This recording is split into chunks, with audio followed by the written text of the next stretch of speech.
Hello class 10, कैसे हैं आप सब। देखो आज हम नया चैप्टर स्टार्ट कर रहे हैं, अपना चैप्टर 5। तो चैप्टर 4 की कई बच्चों की पीडीएफ नहीं आई है, तो आप वो पहले मुझे मतलब चेक करने के लिए भेजोगे, ठीक है।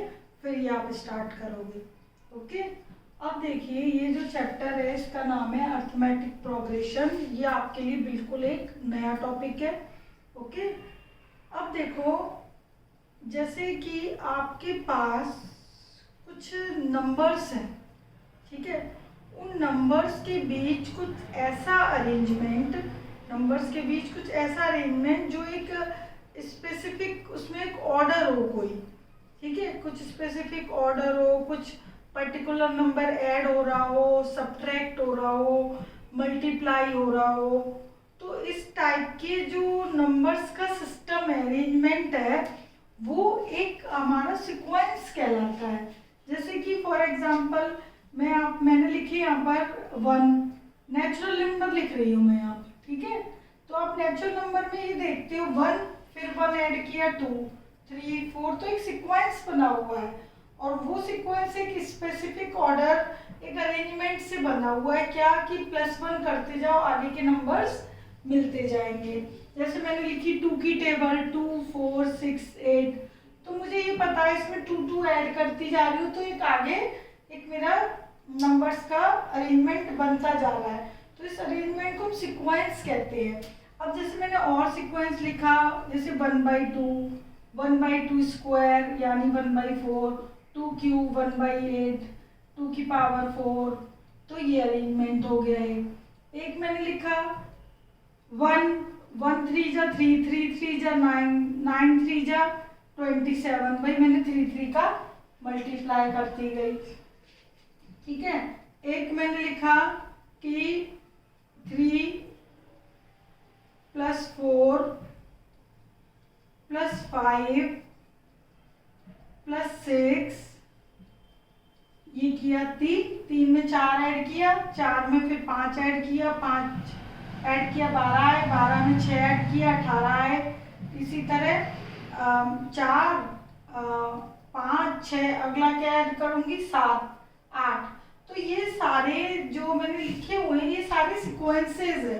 ये सारे क्या सीक्वेंस है, ये किसी ना किसी पर्टिकुलर रूल से बंधे हुए हैं। कि मैं कहूँ कि सामने वाला जो पर्सन है वो मुझसे दुगनी उम्र से एक ज्यादा है, तो आप क्या लिखते हो उसको, वो जो सामने वाला पर्सन है वो मेरी उम्र के 2 टाइम्स से 1 साल ज्यादा है। तो इस टाइप से इक्वेशंस में मान देते हो ऐसे रूल को, ठीक है। तो जो एक ना पर्टिकुलर रूल से बने हुए हों खूब सारे नंबर्स, पर्टिकुलर एक नहीं, ये तो मैं 2 मेंबर की बात कर रही हूँ कि भाई सामने वाला मेरी एज के दुगने से 1 साल बड़ा है, ठीक है। तो ये पर्टिकुलर हो गई 2 मेंबर के बिटवीन बात। लेकिन यदि कोई ऐसा सीक्वेंस, ऐसा रूल, कोई भी पर्टिकुलर रूल जो बहुत सारे नंबर्स के बीच एक सीक्वेंस बनाता जा रहा है, एक कड़ी बनाता जा रहा है, जोड़ता जा रहा है आगे के नंबर्स को, वो सब कहलाते हैं सीक्वेंसेस, ओके।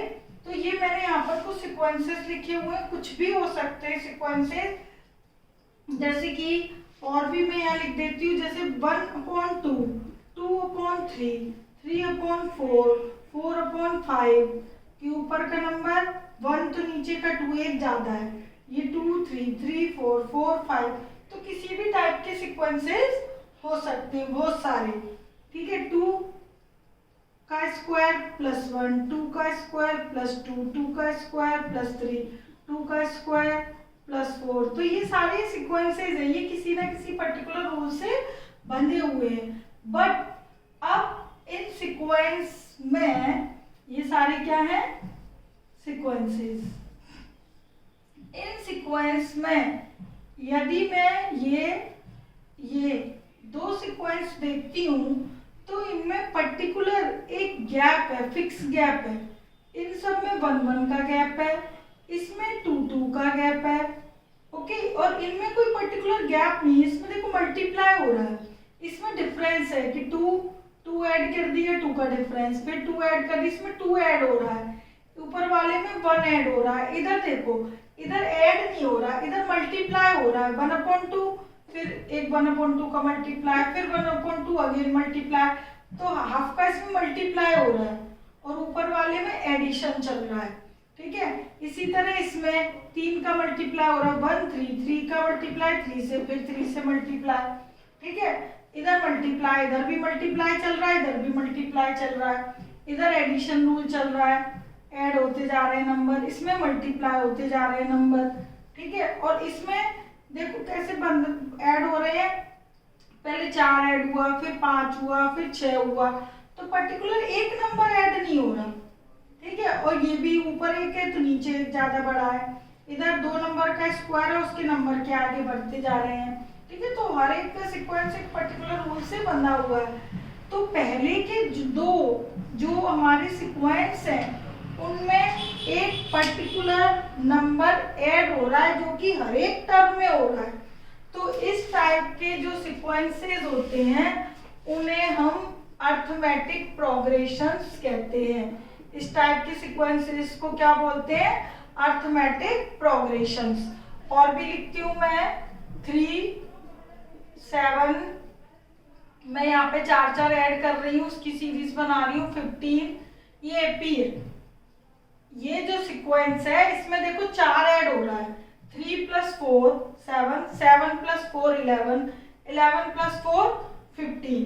तो पर्टिकुलर एक नंबर ऐड होता हुआ या पर्टिकुलर एक नंबर डिफरेंस होता हुआ जा रहा है, तो वो आपकी सीक्वेंस क्या कहलाती है? अरिथमेटिक प्रोग्रेशंस, ठीक है। सीक्वेंस और प्रोग्रेशन एक ही बात है। तो अरिथमेटिक प्रोग्रेशन आपकी ये है जिसमें एक फिक्स नंबर ऐड या सब्ट्रैक्ट हो रहा हो, ठीक है। जैसे यदि मैं सब्ट्रैक्ट की बात करूं तो जैसे -3 -2 -1 0, ये 1 2 3 आगे मैं करती जा रही हूँ, तो इन सब में क्या है? -1 का डिफरेंस, ओके। तो सीरीज जो सीक्वेंस जो आपने लिखा हुआ है वो प्लस का भी गैप हो सकता है और माइनस के नंबर का भी गैप। तो इस टाइप के जो एक फिक्स नंबर से सीरीज आगे बढ़ रही है वो सीक्वेंस या सीरीज एपी कहलाती है। अब क्या है, जैसे कई बार मैं बोल रही हूँ सीक्वेंस और कभी बोल रही हूँ सीरीज, तो सुनो, यदि हम किसी भी सीक्वेंस को एक पर्टिकुलर प्लस या माइनस साइन के साथ लिख देते हैं, प्लस या माइनस साइन के साथ लिख देते हैं, तो वो कहलाती है सीरीज। ये बन गई सीरीज और ये क्या है? Sequence, okay. ये सीक्वेंस और ये सीरीज, कॉमा कॉमा करके जो लिखते हैं वो सीक्वेंस है, और जिसमें बीच में प्लस या माइनस साइन से कोई दिया जाती है सीक्वेंस, वो बन जाती है सीरीज, ओके। तो कोई भी सीक्वेंस या सीरीज एपी में कब होती है? जब एक फिक्स नंबर, एक कांस्टेंट नंबर उस सीरीज को आगे बढ़ा रहा है एडिशन के थ्रू या सब्ट्रैक्शन के थ्रू, ओके। तो अब देखिए ये जो सीक्वेंस है हमारा, इस सीक्वेंस को एक जनरल फॉर्म में चेंज करने के लिए क्या किया गया? चलिए मैं इसको इरेज ही कर देती हूँ। एक जनरल फॉर्म में इसको लिखने के लिए एपी को कैसे बाउंड किया गया, ठीक है।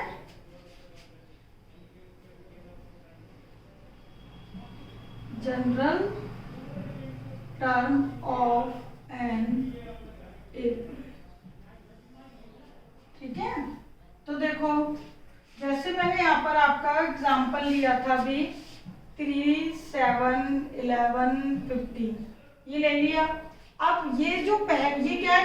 एपी है, क्लियर हो गई क्योंकि इसमें 4 का गैप है, ओके। तो जो आपका पहला नंबर है, ठीक है, ये कहलाएगी आपकी फर्स्ट टर्म, ओके। और इसमें 4 नंबर ऐड हो रहा है, या मैं कहूँ कि दूसरे नंबर का पहले नंबर से जो डिफरेंस है वो 4 है, या एक पर्टिकुलर नंबर 4 से ऐड हो रहा है, ठीक है। तो वो होगा आपका कॉमन डिफरेंस। वो क्या होगा? Common difference.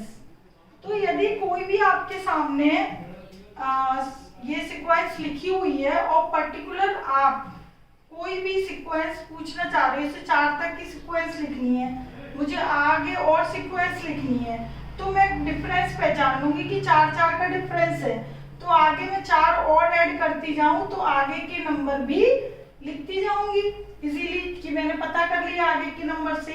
अब मुझसे कोई पूछे कि 100th टर्म बताओ, इस सीक्वेंस की 100th टर्म बताओ, ठीक है, तो पर्टिकुलर जो टर्म हम निकालते हैं वो कैसे निकालेंगे, तो 4 ऐड करके 100 टाइम तक तो नहीं लिखेंगे, तो इन सब के लिए एक फॉर्मूला बनाया गया जनरल टर्म निकालने का।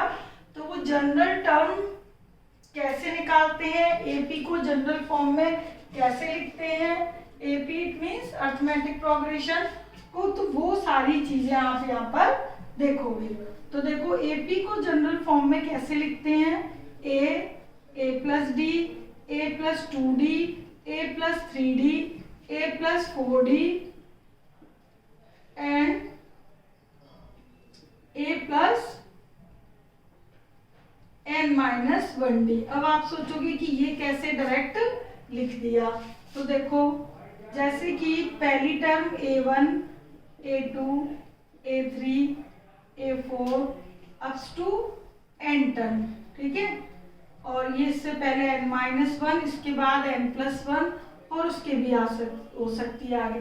तो मैंने एपी की ये लिख ली टर्म सारी, पहली टर्म, दूसरी टर्म, तीसरी टर्म, चौथी, जैसे कि ये एग्जांपल मैंने यहाँ पर लिखा हुआ है कि पहली, दूसरी, तीसरी, चौथी, अब कितनी है भी नहीं मालूम, तो यहाँ पे भी मैंने पहली, दूसरी, तीसरी, चौथी लिख ली, एन टर्म, एन से पहले n-1, इसके बाद n+1, अगली n+2, अब 2 कहाँ तक, तो जहाँ तक भी हमें निकालनी है पर्टिकुलर हम एक फॉर्मूले से निकाल पाएंगे। देखो कैसे, पहली टर्म जो फर्स्ट टर्म है a1, तो फर्स्ट टर्म को हम a से डिनोट करते हैं, फर्स्ट टर्म को किससे डिनोट करते हैं, a से, फर्स्ट टर्म a, और d है हमारा कॉमन डिफरेंस, कॉमन डिफरेंस को किससे रिप्रेजेंट करते हैं, d से।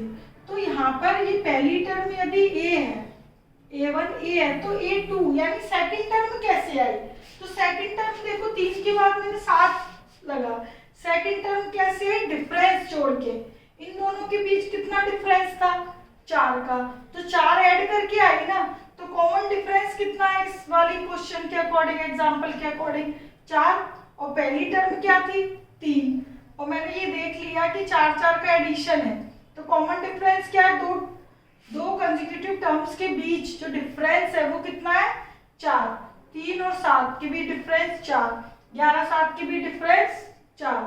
तो देखो सेकंड टर्म कैसे आएगी, पहली टर्म में डिफरेंस ऐड करके ही सेकंड टर्म आएगी, थर्ड टर्म कैसे आएगी भाई, सेकंड टर्म में ऐड करके आएगी थर्ड टर्म, ठीक है, इन दोनों सॉरी फर्स्ट और सेकंड को, इसमें एक और डी ऐड कर देंगे, सॉरी ए थर्ड कैसे आएगी, इसमें डी ऐड करते जाएंगे, आगे क्या ऐड करते जाओगे, डी मतलब कॉमन डिफरेंस 4 हम ऐड करते गए तो आगे के नंबर हमको मिलते जाएंगे, जैसे कि ये देखो 4 ऐड किया 11, फिर ऐड किया, फिर ऐड किया, ऐड करते जाओ, आपको नंबर्स मिलते जाएंगे। तो देखो जैसे आपको फर्स्ट टर्म ए है, a1 क्या है, a1 किसको रिप्रेजेंट कर रहा है, a को, यहाँ पर देखना अच्छे से, a2 कब मिला, जब हमने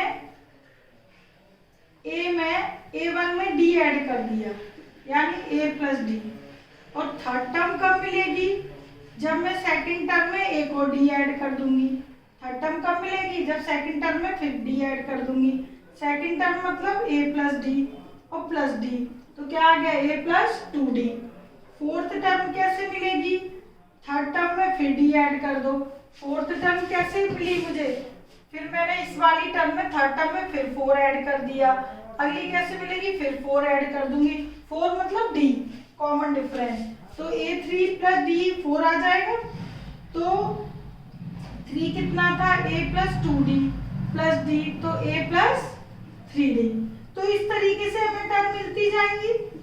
तो आपने इन सब में ऑब्जर्व किया, और ये वाली जो टर्म है इसी तरीके से मैं nth टर्म पे आऊंगी, तो मुझे nth टर्म कब मिलेगी, जब मैं पिछली वाली टर्म में क्या ऐड कर दूंगी, डी ऐड करूंगी, तो मुझे अगली वाली टर्म मिल जाएगी। ठीक है, तो जो लास्ट आपकी nth टर्म है ये वाली, nth टर्म कैसे मिलेगी, पिछली टर्म में डी ऐड करके, जैसे 4th टर्म कब मिली, पिछली टर्म में डी ऐड करके, इसी तरह ये मिली। तो इससे लास्ट वाले से आपने क्या कंक्लूजन निकाला, an माइनस an माइनस 1। तो it is a formula of common difference. Last term में से पहली टर्म माइनस कर दो, लास्ट टर्म आगे की टर्म में से प्रीवियस टर्म माइनस कर दो, तो क्या आ जाती है, कॉमन डिफरेंस। इट मीन्स ये देखो, ये जो कॉमन डिफरेंस है, सेकंड टर्म में से फर्स्ट टर्म माइनस करो, या फिर थर्ड में से सेकंड माइनस करो, या फिर थर्ड में से फोर्थ में से थर्ड माइनस करो, तो एक ही बात है। ये देखो d कैसे आया, a2 minus a1, a2 minus a1, भाई यही तो आएगा, a2 माइनस, इधर से d कैसे आया, a3 माइनस a2, इसी तरह d यहाँ पे कैसे मिला, a4 माइनस a3। यही है ना कि आगे की टर्म में से पिछली टर्म माइनस करते जाएंगे तो हमें डी मिलता जा रहा है। ठीक है, इसी तरह मैं nth पे आऊंगी तो डी क्या आएगा, an में से n माइनस 1 टर्म, तो ये यही तो फॉर्मूला है। ठीक है, तो ये फॉर्मूला इस तरीके से डी का निकल आया। तो डी क्या आ गया, an माइनस 1, एक ही बात है ये, चाहे ऐसे कर लो चाहे इधर माइनस करके इधर a2 a3 a4, 3 है तो 2, यानी उससे पहले की हम माइनस करते जाएंगे, तो ये आ गया डी। अब बात आती है जनरल टर्म की। ओके, जनरल टर्म मतलब ये लास्ट टर्म, जनरल टर्म को लास्ट टर्म भी कहते हैं। तो लास्ट टर्म या जनरल टर्म को an से रिप्रेजेंट करते हैं, किससे, an, ये। ओके, तो अब देखो बेटा, a1 a है, a2 क्या है, a प्लस डी, a3 क्या है, a प्लस 2d, a4 क्या है, a प्लस 3d। तो इसी तरीके से देखो, इधर मैं फिर से लिख देती हूँ, a1 है a प्लस 0d, a2 है आपका a प्लस 1d, a3 है a प्लस 2d, और a4 है आपका a प्लस 3d। तो इस तरीके से a5 है आपका a प्लस 4 इंटू डी। अब इस तरीके से मैं nth टर्म की बात करूं तो ये 5 है, ठीक है, तो a प्लस ये 5 है तो ये 4 है।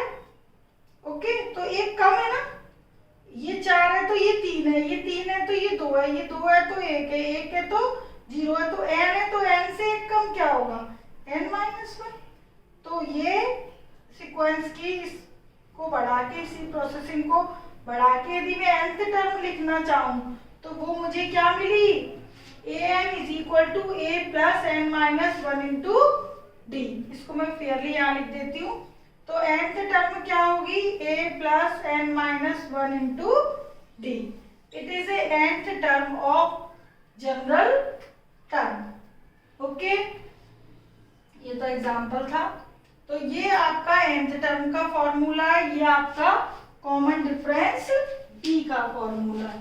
ओके, तो कॉमन डिफरेंस d भी आ गया और nth टर्म भी आ गई, a1 a plus 0d, a2 a plus 1d, a3 a plus 2d। तो एक कम है, इसी तरह n है तो n माइनस 1d। ठीक है, तो जो आपकी nth टर्म हमने निकाली है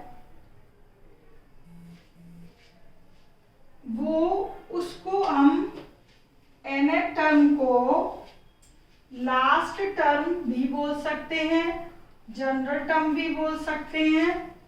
okay,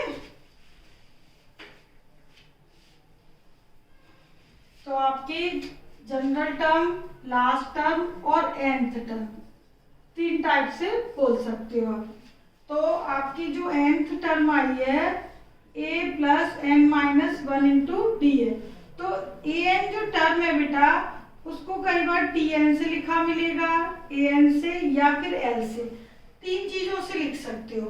TN nth term, AN also represent nth term, L represent last term. तो लास्ट टर्म बोलो या nth टर्म बोलो, एक ही बात, ठीक है। तो ये आपका जनरल टर्म का फॉर्मूला हो गया और ये आपका डी का फॉर्मूला हो गया। तो अभी हम इनकी हेल्प से जनरल टर्म और पार्टिकुलर टर्म या आगे सीक्वेंस को कैसे बढ़ाते हैं वो सब हम करेंगे, ठीक है। तो अभी आज का जो टॉपिक है ना जनरल टर्म, आपको ये 2 फॉर्मूले याद होने चाहिए। ये जनरल टर्म का an बराबर a plus n minus 1 into d है। Here a is a first term, d is a common difference और here n is the number of terms. n किसको रिप्रेजेंट करता है? नंबर ऑफ टर्म्स को n represent करता है, ठीक है। जैसे कि अभी मैंने एग्जाम्पल जो भी लिखा हुआ था, चलो मैं कोई और ले लेती हूँ, 3 मैंने ऐड कर दिया है, ये ले लिया, ठीक है। अब मैंने आपसे, ये एपी है, ये क्या है? एक एपी है। तो in this AP we find a तो आ गया 1 और कॉमन डिफरेंस डी कैसे आएगा? Second term minus first term या third term minus second term, कैसे भी निकाल लो। क्या आएगा? डी, 3 का ऐड किया है ना हमने, डी। अब मैं इस एपी में आपसे ये पूछूं कि इस एपी की 10th टर्म निकालो। कितनी टर्म? 10th टर्म, ये निकालना है। तो देखो आपका an का फॉर्मूला क्या है?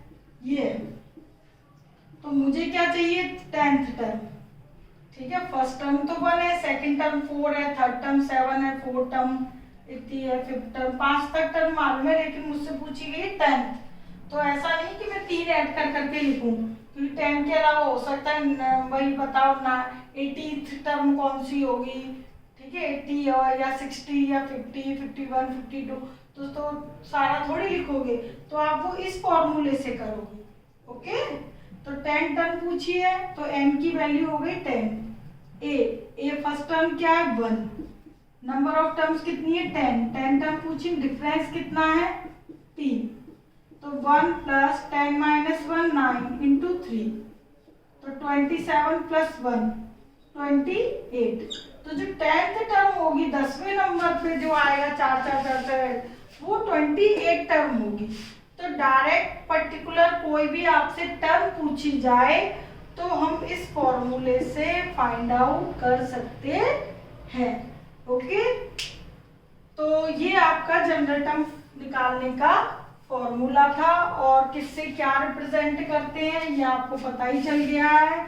ए से फर्स्ट टर्म, डी से कॉमन डिफरेंस और n is the number of terms, ठीक है। अब देखिए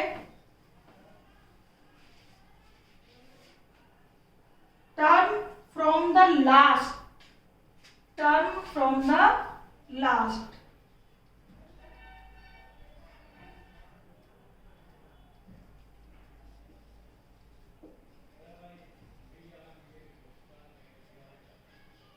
ठीक है। कोई पर्टिकुलर टर्म निकालनी है लेकिन लास्ट से, पिछली सीरीज से, ठीक है। तो वो उसके लिए फॉर्मूला लगाओगे आप n plus n minus 1 into minus D, okay. ये है टर्म फ्रॉम दी लास्ट। और जो जनरल टर्म होती है, जो क्या होती है? जनरल टर्म, वो होती है from the beginning, general term या nth टर्म, ओके। तो वो जो जनरल टर्म मतलब nth टर्म है वो होती है a plus n minus 1 into D. ये जनरल टर्म होती है फ्रॉम द बिगिनिंग, ये कहां से होती है? स्टार्टिंग से। और ये फ्रॉम द लास्ट, पीछे से, कि भाई एक कोई एपी लिखी है, कोई भी 1 4 7 10 कोई भी, और उसकी मुझे कोई एक टर्म पता है, 100 टर्म देती है तो 99 इंटू डी 2,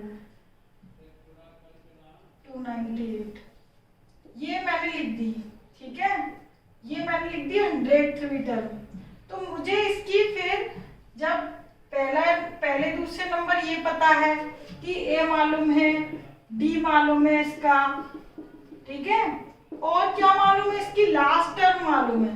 तो मुझे यदि लास्ट टर्म गिवन है और मुझसे लास्ट टर्म से ये पूछा जाए कि लास्ट से 10th बताओ, 10 टर्म फ्रॉम द लास्ट, यहाँ से लास्ट 10वीं बताओ। एक तो है कि यहाँ से 10th बताओ, तो यहाँ से स्टार्टिंग से 10th तो भी हमने निकाली थी, ठीक है, 28th आ गई थी, यहाँ से 28th ही आई थी। स्टार्टिंग से 10th टर्म क्या आई थी हमारी, a plus n minus 1 into d, 23 आ गई थी, सॉरी 28।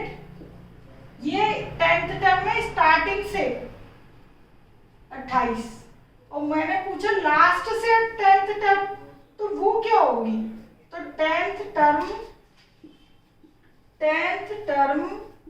फ्रॉम द लास्ट, तो उसके लिए आप फॉर्मूला लगाओगे a plus n minus 1 into minus d. तो लास्ट टर्म कितनी है 298, कौन सी टर्म पूछी लास्ट से, 10th टर्म, और d कितना था 3, तो वो d माइनस का लिखोगे, तो 298 9 माइनस 3 यानी माइनस 27, ये 9 माइनस 3, ओके, तो 271। तो लास्ट से जो 10वां नंबर होगा वो आपका होगा 271। तो टर्म फ्रॉम द लास्ट निकालना है तो ये लगाएंगे, और जनरल टर्म पूछिए कि 10वीं निकालो, तो it means this term starting from starting, okay, ये टर्म होगी बिल्कुल स्टार्टिंग से, और ये टर्म है लास्ट से, तो ये डिफरेंस है, ठीक है, ये फ्रॉम द बिगनिंग, ये फ्रॉम द लास्ट। तो ये जनरल टर्म के बारे में हमारी सारी बातें हो गई हैं। अब हम करेंगे एक्सरसाइज 5.1, ओके। तो ये बड़ा अच्छा ही इंटरेस्टिंग चैप्टर है।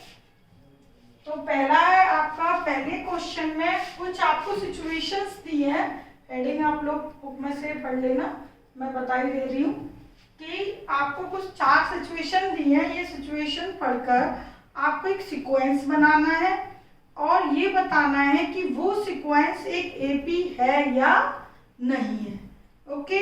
जैसे पहली जो सिचुएशन दी है उसमें लिखा है taxi fare after each kilometre when the fair is ₹15।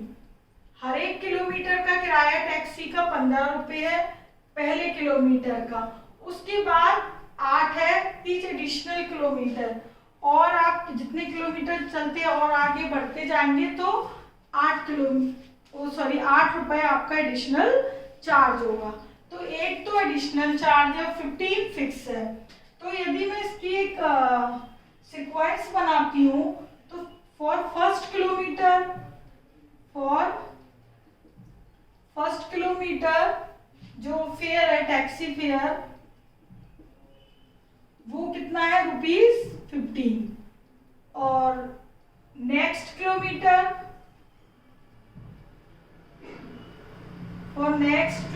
Next के लिए स्टार्टिंग में पहले किलोमीटर का तो 15 है ही है, और जैसे ही आगे हम किलोमीटर बढ़ाते जाएंगे मतलब 2 किलोमीटर तो वो 8 रुपए और लग जाएंगे, ओके। इसी तरीके से नेक्स्ट ये फर्स्ट, तो ये हो जाएगा 2 किलोमीटर, ये हो जाएगा 3 किलोमीटर, तो उसके लिए 15 + 8 + 8, ओके। इसी तरीके से हम सीक्वेंस आगे बढ़ाते जाएंगे, 15 + 8 + 8 + 8, पहले किलोमीटर का 15, और जैसे जैसे हम किलोमीटर बढ़ाते जाएंगे 8-8 रुपए किराया और एक्स्ट्रा हमारा बढ़ता जाएगा। ये 4 किलोमीटर का है, ठीक है। तो अब हम देखते हैं कि ये जो हमें सीक्वेंस मिला है वो कितना है, ये 15 रुपए, ये 23 रुपए, 23 + 8, 8 का एडिशन चल रहा है, 8 का एडिशन चल रहा है ना, तो ये कितना आ गया 31, ये 39। तो इस तरीके से आप देखते जा रहे हो कि 8 का गैप आता जा रहा है, तो एक फिक्स गैप आपको मिल रहा है, 8 8 का। ओके, तो ये सीक्वेंस एक एपी है। ओके, तो देखो इस सीक्वेंस में 15, it is AP, this sequence is AP, is an AP, because इसमें 8 8 का नंबर बढ़ता जा रहा है। 8 15 प्लस 8 23 प्लस 8, ओके, 31 प्लस 8 39। तो इस तरीके से हम कितने भी किलोमीटर का रेंट या सॉरी टैक्सी फेयर बता सकते हैं। अब देखिए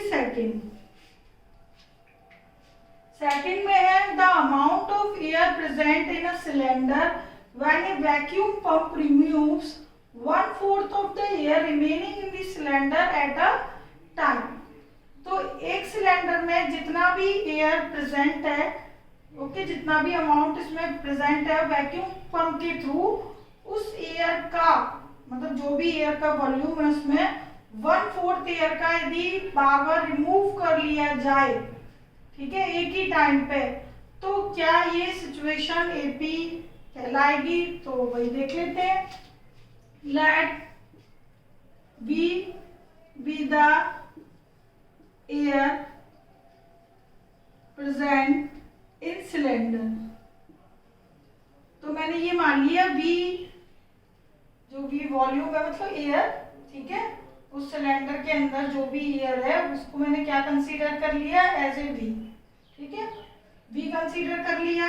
अब देखो एक टाइम में जो वैक्यूम पंप है वो 1/4 ऑफ द एयर निकाल लेता है, ठीक, तो amount of air in cylinder after 1/4 removal. यदि 1/4 रिमूव कर लिया जाए तो पहले स्टार्टिंग में कितने एयर वो प्रेजेंट है, तो एयर प्रेजेंट इन सिलेंडर, बिल्कुल इनिशियल पोजीशन पे सिलेंडर में जो एयर है वो वी है, वी वॉल्यूम है।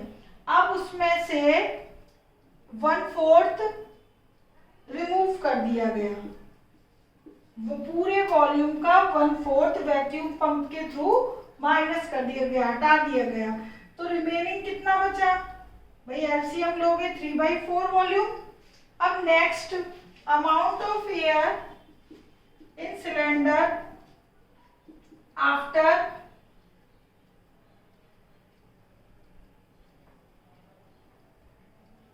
1/4 रिमूवल,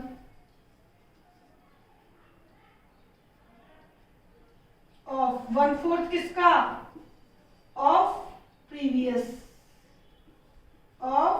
प्रीवियस एयर, पहली जो एयर थी उसका। तो अब एयर कितनी है सिलेंडर में, 3/4 भी। अब इसका फिर से रिमूव कर दिया गया 1/4 ऑफ 3/4 का, पहले स्टार्टिंग में कितना था बी, उसका 1/4 किया। अब सिलेंडर में कितनी वॉल्यूम है, इतनी है, अब इस वॉल्यूम का फिर 1/4 माइनस किया, तो देखो कितना बचा, ये 3/4 भी और माइनस 3/16। इससे अच्छा मैं 3/4 भी क्या ले रही हूँ कॉमन, तो 1 - 1/4, तो 3/4 और ये 3/4, यानी कि 9/16 भी। तो सेकंड जो प्रीवियस ईयर्स थी उससे 1/4 फिर रिमूव कर दिया गया, तो 9/16 भी। अब अगेन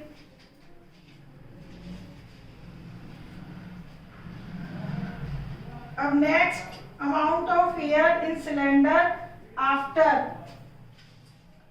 1/4 ऑफ प्रीवियस ईयर मतलब 1/4 ऑफ प्रीवियस ईयर की जगह 1/4 ऑफ प्रीवियस ईयर मतलब 3/4 वॉल्यूम, ये भी रिमूव कर दिया गया। रिमूवल ऑफ किसका करूंगी अब, 9/16। अब कितनी वॉल्यूम रह गई, 9/16, तो 9/16 वॉल्यूम में से फिर उसका 1/4 माइनस कर दूं, ओके, तो 9/16 मैंने कॉमन ले लिए, 1 - 1/4 इट मीन्स 3/4, 9/16 v इंटू 3/4 यानी 27/64। ठीक है, ये कैलकुलेशन अब आप कर सकते हो। तो इस तरीके से मैंने देखा कि पहले स्टार्टिंग में जो वॉल्यूम था, अब जो आपको सीक्वेंस मिली है वो देखो क्या मिली है। पहले वॉल्यूम v था, फिर आपका वॉल्यूम कितना आया 3/4 v, फिर आपका वॉल्यूम 1/4 आप माइनस करते जा रहे हो तो आया 9/16 v, और नेक्स्ट किया 27/64 v। इस तरीके से ये आपको सीक्वेंस मिलता गया। v कॉमन है, आप इसको हटा के 1 3/4 9/16 27/64 ऐसे भी लिख सकते हो। तो अब आप ये देखो, इस सीक्वेंस को देखकर आप कह सकते हो क्या ये एपी है। देखो 1 3/4, ये देखो ये एपी नहीं है। देखो क्यों नहीं है, देखो इधर ऐड नहीं हो रहा, इधर देखो पावर बन रही है 3 और 4 की, ये देखो ये पावर बन रही है। जबकि एपी में तो क्या होता है, एक पर्टिकुलर नंबर ऐड या सब्ट्रैक्ट दिखाई देता है, और इसमें ऐसा नहीं है। तो this sequence is not in AP, this sequence is not in AP, ये सीक्वेंस एपी में नहीं है। तो इस तरीके से आपको सिचुएशन देखनी है और सिचुएशन देखनी है और सीक्वेंस बनाना है, फिर वो चेक करना है कि वो सीक्वेंस एपी है या नहीं है। तो ये आपके दो हो गए। इसी तरीके से थर्ड है, थर्ड में cost of digging a well after every metre of digging well it cost ₹150 for the first metre and rising by 50। तो ये आपका बिल्कुल फर्स्ट की तरह है। पहले जो डिगिंग कॉस्ट है वो 150 है, 150 है, उसके बाद 50-50 और बढ़ते गए, तो आपको ₹50 अमाउंट फिक्स हो गया। 150, फिर 200, फिर 250, 300, तो it is an AP. Okay, इसका एपी बनाओगे आप। फोर्थ है, फोर्थ में amount of money in the account every year when ₹10,000 deposited at compound interest, it is compound interest at 8% per annum. Okay, तो ये जो अमाउंट ऑफ मनी है, यानी कि प्रिंसिपल आपको 10 दिया है और कंपाउंड इंटरेस्ट 8% पे दिया है, तो इसका जो सीक्वेंस बनेगा वो भी एपी नहीं होगा। क्यों नहीं होगा, आपने फॉर्मूला पढ़ा हुआ ही है अमाउंट का। क्या पढ़ा है अमाउंट का formula, P1 + R/100 raise to the power time. Okay, for first year amount 8% है rate, it is for first year amount A1 for first year. For second year amount 2, तो इधर पावर आपकी बढ़ती जा रही है। For third year amount,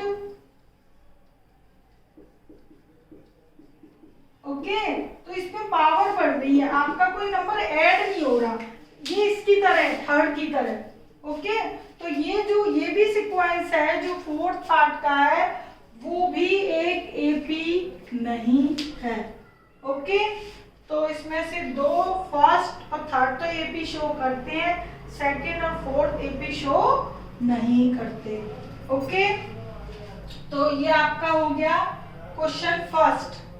okay, अब देखिए क्वेश्चन सेकंड, और सेकंड क्वेश्चन में आपसे पूछा है राइट फर्स्ट 4 टर्म्स। आपको ए और डी दी गई है, तो आपको आगे की 4 टर्म लिखनी है। तो जब हमारे पास क्वेश्चन में बेटा ए और डी गिवन हो तो हम कितनी भी टर्म लिख सकते हैं, और जो भी पर्टिकुलर कुछ भी पूछा जाए वो सब निकाल सकते हैं। ठीक है, ए और डी हमें मालूम है, तो पहली 4 टर्म लिखनी है। तो पहली तो फर्स्ट टर्म तो आपको दी है, A1 10 है, second term A + D, third term A + 2D, fourth term A + 3D। अब कहोगे कि ये ऐसे क्यों लिख दिया, डायरेक्ट भी लिख सकते थे हम। जैसे देखो कैसे डायरेक्ट लिख सकते थे, हमें बस डी तो ऐड करना होता है पी में, A2 आपका देखो फॉर्मूला AN होता है A plus n minus 1 into d.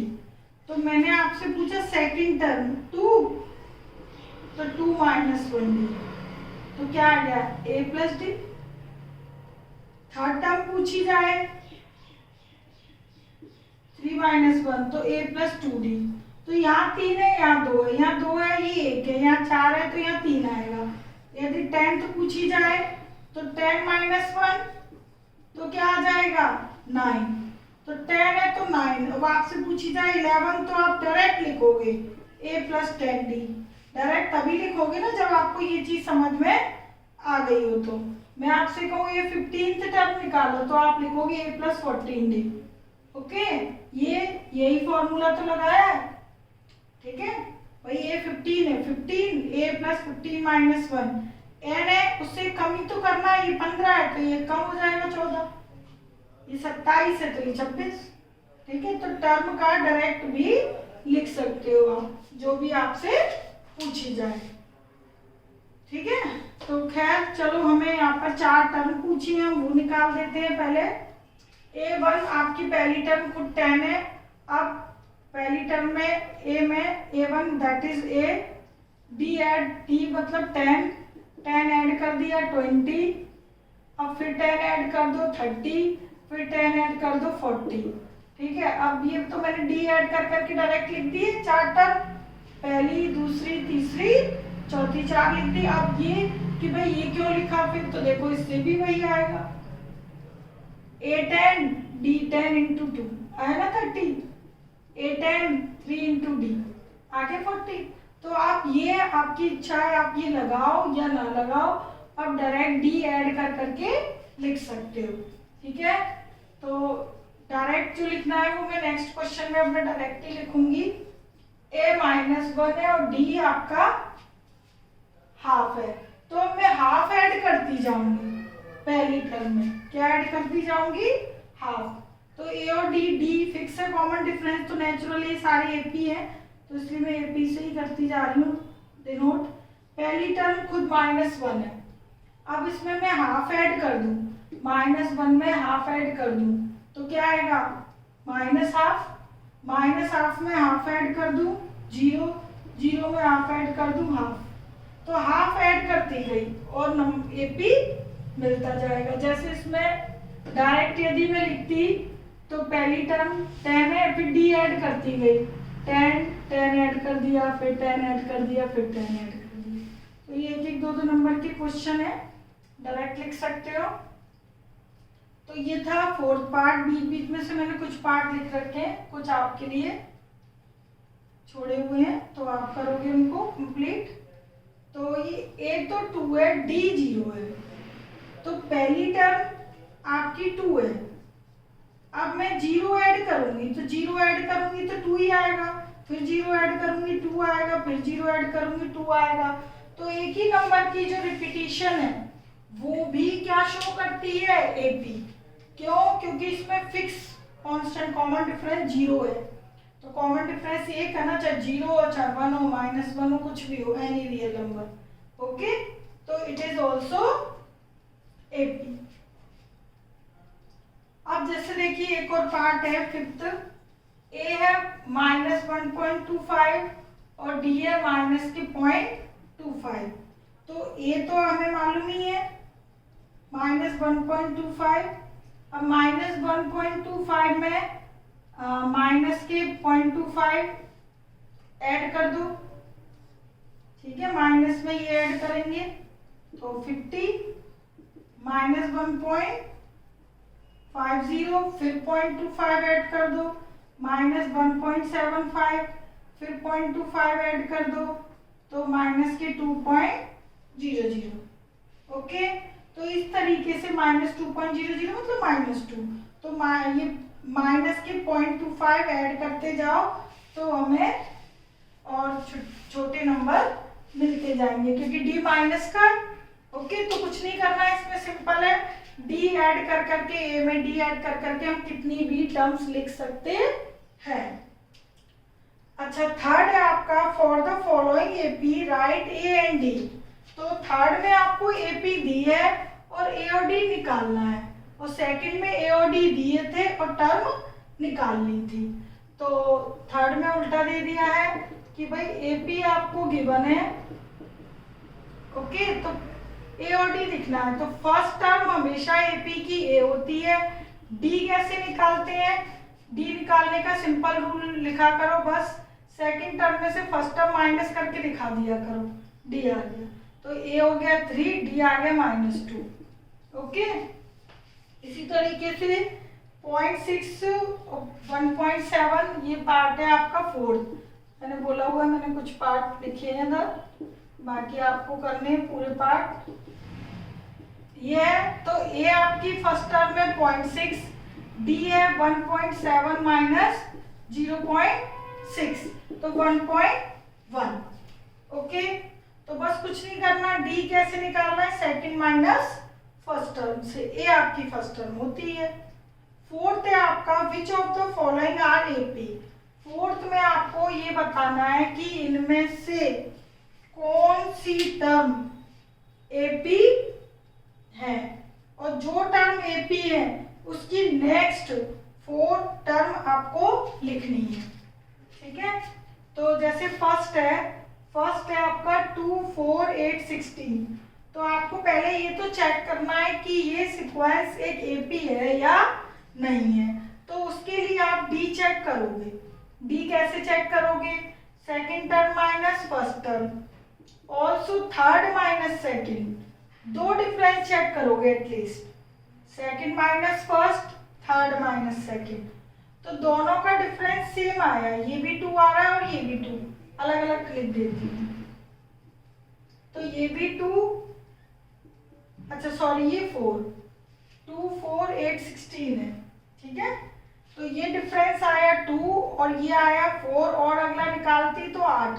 तो हमेशा देखो बस 2 निकाल लिया करो, ये तो मैंने 3 लिख दी। तो डिफरेंस अलग अलग आ रहे हैं, तो आप क्या लिखोगे? Since common difference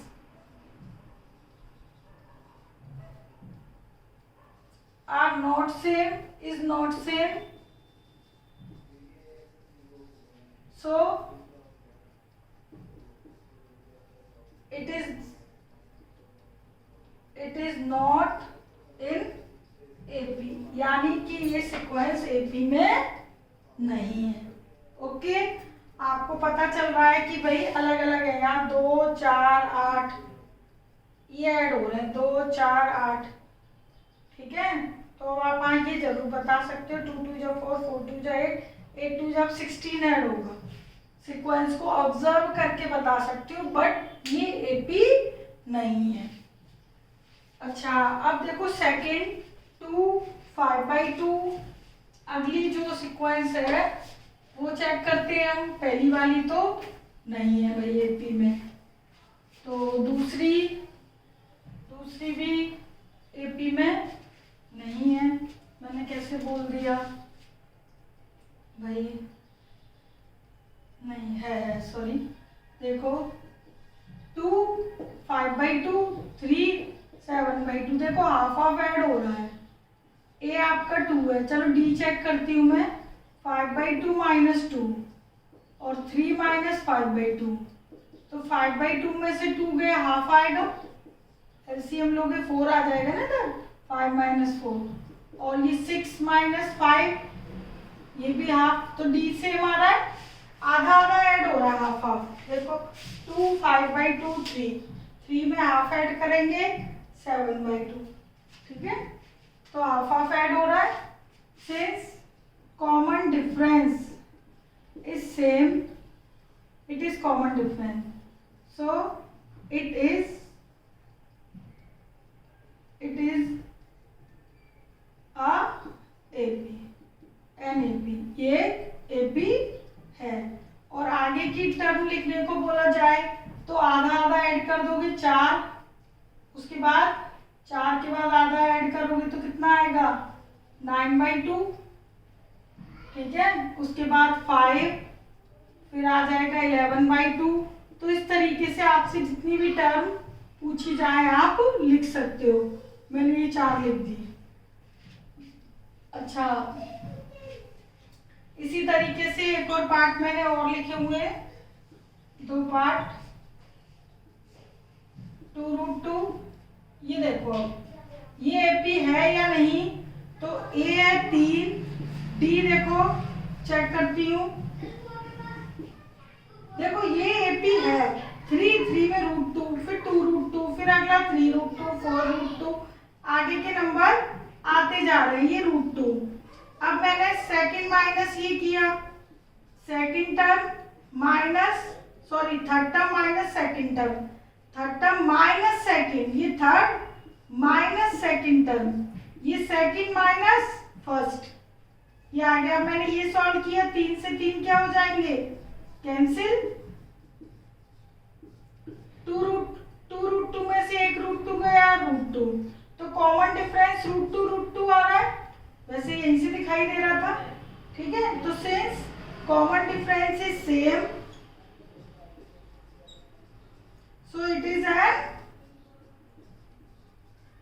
AP. तो आगे की यदि और 4 टर्म पूछी है तो आप इजीली लिख सकते हो, जैसे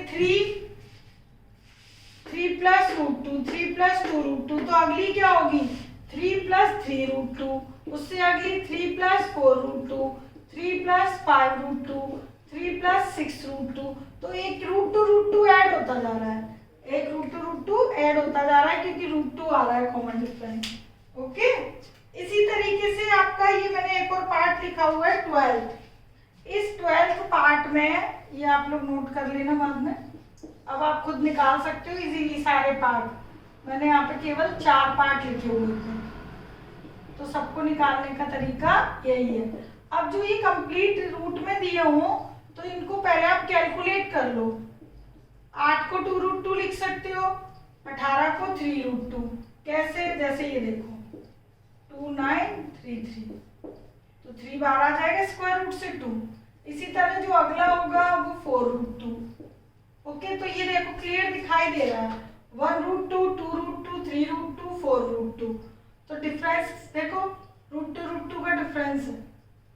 ओके, तो अब आप डी निकालोगे तो √2, तो this sequence also is an AP, ठीक है, ये भी एक एपी है और इसके आगे की टर्म आप इजीली लिख सकते हो, 4√2, अगली 5√2, 6√2, 7√2, 8√2। ओके, तो इस तरीके से बिल्कुल सिंपल है, कोई बहुत ज़्यादा मुश्किल एक्सरसाइज नहीं है 5.1, ठीक है। कई के माइंड में ये क्वेश्चन आ रहा होगा कि मैडम ने जो जनरल टर्म का फॉर्मूला बताया था वो इस एक्सरसाइज में कहीं भी यूज नहीं हुआ, ठीक है, और लास्ट टर्म का हुआ। तो जो आपकी नेक्स्ट एक्सरसाइज है 5.2, उसमें आपकी जनरल टर्म का लास्ट टर्म सारे फॉर्मूले यूज होंगे, क्योंकि अभी इस एक्सरसाइज में केवल आपको ए और डी से इंट्रोड्यूस कराया गया है और ये बताया गया है कि कौन सीक्वेंस एपी में है या नहीं है। ओके, तो अभी आप 5.1 कंप्लीट कीजिए। ओके, नाउ नेक्स्ट हम बाद में मिलते हैं। Okay, take care, bye.